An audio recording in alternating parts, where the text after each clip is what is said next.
नमो नमः। नमः जनभाषयै संस्कृताय मित्राणि। भवतां भवतीनां च सर्वेषाम् अस्माकं यूट्यूब चैनले हार्दं स्वागतम्। भवन्तः भवत्यश्च जानन्ति एव अद्य विश्वसंस्कृतदिवसः अस्ति। तर्हि सर्वप्रथमम् अहं सर्वेभ्यः संस्कृतदिवसस्य शुभकामनाः ददामि। संस्कृतदिवसस्य उपलक्ष्ये अद्य एकं चलचित्रमाध्यमेन वयं संस्कृतस्य वैशिष्ट्यं दर्शयामः। क्या बहुत कम हो, लेकिन दुनिया में संस्कृत भाषा का पूरा दबदबा है। यूनाइटेड नेशंस ऑर्गेनाइजेशन के मुताबिक दुनिया भर में बोली जाने वाली करीब 97% भाषाओं के शब्द संस्कृत भाषा से सीधे तौर पर लिए गए हैं या संस्कृत से प्रभावित हैं।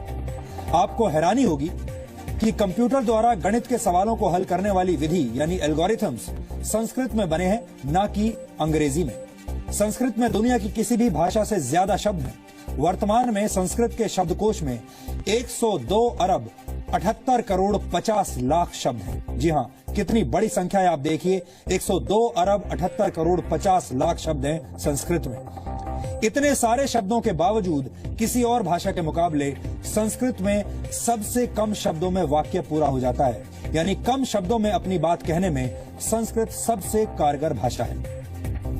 फोर्ब्स मैगजीन ने जुलाई 1987 में संस्कृत को कंप्यूटर सॉफ्टवेयर के लिए सबसे बेहतर भाषा माना था।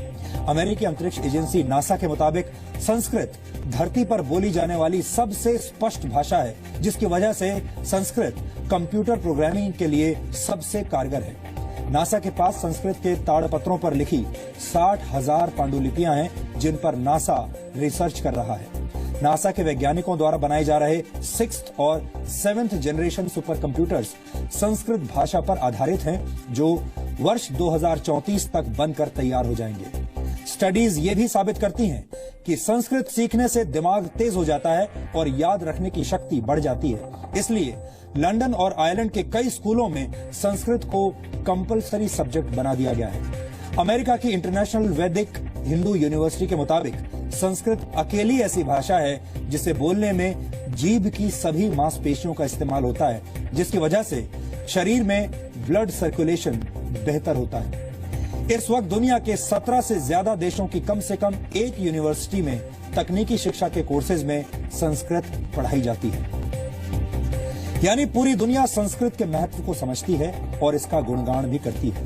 हमें लगता है कि संस्कृत भाषा को भारत में भी अब उसका खोया हुआ पुराना स्थान और सम्मान वापस मिलना चाहिए।